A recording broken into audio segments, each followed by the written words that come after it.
Почитувани, добре дојдовте во најновото издание Прашање и одговори со Јосиф 2019 година и се надевам за многу од вас овие денови и првите периоди од оваа година ќе бидат моментите кои што ќе донесете можеби некакви одлуки, се разбира позитивни одлуки. Се надевам дека многу од вас тие одлуки ќе ги претворат во здравици на крајот на оваа година која што ќе ја имаме во следните 364 или 3 дена и се надевам дека ќе зборувате за многу позитивни искуства, се надам дека ќе зборувате и ќе прераскажувате дека од оваа година сте почнале некаква голема промена и ќе ви остави многу голем впечаток оваа година. Имам за денеска да одговорам на 4 прашања кои што ми ги поставија некој од вас и се разбира, традиционално продолжувах како и минатата година, начините и каналите на кои што ќе може да комуницираме и да ми поставувате прашања се моите лични профили на Instagram или Facebook, може да кликнете follow или like, Коуч Јосиф ќе го најдете мојот профил, да ми поставите прашање преку порака и да го добиете одговорот во оваа рубрика. Истото може да го правите користејќи ги хаштаговите Ask Јосиф на социјални мрежи или па броевите на телевизија Телма. Тања го има првото прашање за денеска и прашува дали диетите за чистење и детокс ќе ми помогнат да се ослободам од празничното прекумерно јадење и килажа. Тања, може би ќе ти помогнат од празничното прекумерно јадење, но за килажата нема да ти помогнат. И во принцип диетите кои што се рекламираат или терминологијата детокс ја користат, се по мене една голема фарса за многу од нас, затоа што пишува детокс не значи дека ќе се детоксифицира телото.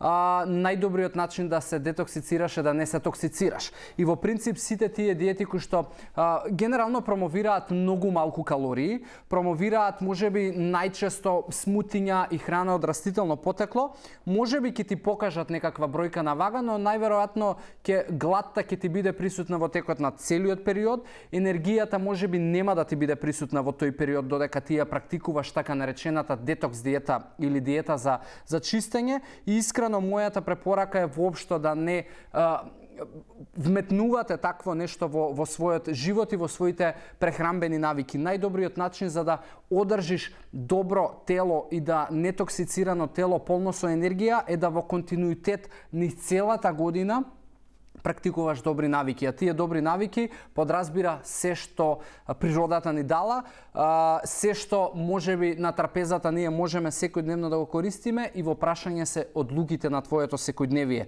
Затоа мојата препорака е да не посегнуваш по такви диети, телото само знае како да се детоксицира, има начини и системи тоа да го прави, затоа повеќе мислам дека ќе си одмогнеш отколку да си помогнеш. Врати се само на континуираниот начин на исхрана со редовност на оброци, доволно вода, добар појадок и ќе си ги постигнеш сите резултати кои што ги посакуваш.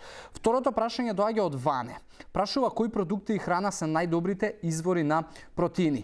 Ване, постојат многу различни извори на протеини. Пред се можеме основната поделба ние да ја направиме на животински извори и на растителни извори на протеини, но толку не е работата од каде ќе бидат тие протеини, односно колку протеин ќе содржи самиот продукт, иако и тоа е важно, можеби треба да човек да бара варијанта и опција која што ќе му нуди и доволно протеин, ама и да не изостануваат другите вредности. Затоа, ако можеби ти земеш продукт кој што содржи голема количина на протеин, ама воедно содржи многу шекер или многу трансмасти, која што процесираната храна изобилува, во тој случај џабе ти е толку протеин кога ти можеби повеќе и штета си направил отколку придобивки. Но како и да е, затоа јас ти ги издвоив 5 продукти и храна која што изобилува со протеин, но од друга страна и многу дава оптимална хранлива вредност од другите нутритивни вредности. Сега, тоа на прво место би ги ставил белите риби и се може достапни се многу во маркетите, најчесто во замрзната опција ги имаме, затоа тие би ги ставил од причина што имаат голем извор на протеини, имаат мал извор на масти и тие масти кои што ги имаат се квалитетни и здрави. На второ место би ги ставил јогурт или кефир, можеби повеќе кефир искрено, затоа што е многу подобар пробиотик.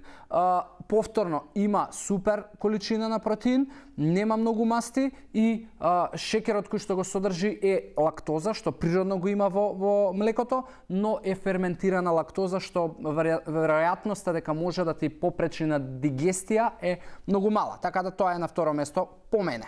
На трето место би ги ставил мешунките или во превод граф, леќа, грашок, боранија. Изобилуваат со растителни влакни, изобилуваат со минерална вредност и се одличен извор на протеини, така да тие би ти ги ставил. На четврто место би ставил мисирка, конкретно мисиркини гради, така наречено постно месо, и е многу поквалитетно од пилешкото, содржи помала количина на масти за разлика од црвено месо или свинско месо, така да тоа би го ставил на четврто место и на пето место би ставил урда, која што е одличен млечен производ и кој што има исто така одлична количина на протеин. Така да тие се 5 работи кои што јас би ти ги извоил како најдобри продукти кои што имаат протеин, ама повторно се запазени и некои други стандарди за да ги класифицираме како добра храна и добар продукт. Следното прашање доаѓа од Алекс со точка Златановски и прашува како да ги ослабнеме нозите, а сепак да не стопиме мускулна маса на горниот дел од телото. Алекс, во телото не постои нешто што специфицира од кој дел или од која точка ќе се топат масти. Така да стопуваш еден дел од телото, а при тоа да друг дел од телото изгледа добро, тоа е фарса, не е возможно и не постои. Затоа доколку ти сакаш да ослабнеш нозе, најверојатно ќе треба да се потрудиш да го намалуваш целокупниот процент на масти во телото и при тоа да можеби бидеш физички активен, по-конкретно фитнес, кај што ќе во истовремено ќе работиш и на тоа да одржуваш и да зголемуваш мускулна маса. Се разбира, 80% е тука исхраната, но повторно е таа некоја комбинација би ти ја препорачал, но немој да се надеваш дека ќе ослабеш нозе, а ќе нема да ослабеш некој друг дел од телото. Значи, телото комплетно ги намалува процентите на масти и не постои спецификација за точна точка на топење. И последното прашање доаѓа од Иван. Ме прашува дали 2 тренинга на ден ќе ми го забрзаат процесот на качување на мускулна маса. Иван, ова прашање не знаев најдобро да ти го одговорам јас лично. Го побарав во Атлета и по-конкретно го прашавме Адам, кој што е персонален тренер за ова прашање и знам дека ти спреми многу добар одговор, за тоа ќе го погледнеме во прилог. Јас не би се согласил со таа констатација. Јас би рекол дека 2 тренинга на ден се за намалување на мускулна маса, односно за дефиниција, за чистење, што би рекле. Доколку сакате да зголемите мускулна маса, треба да се намали бројот на тренинзите, би рекол 3 до 5 пати неделно, да се зголеми оптеретувањето при тренинзите. Меѓутоа, тоа не е најважниот момент. Јас би рекол дека телото 70% се гради во кујната, 30% во фитнес салите, во теретаните. Затоа една од најважните работи, ако не е најважната, е исхраната при зголемување на мускулната маса.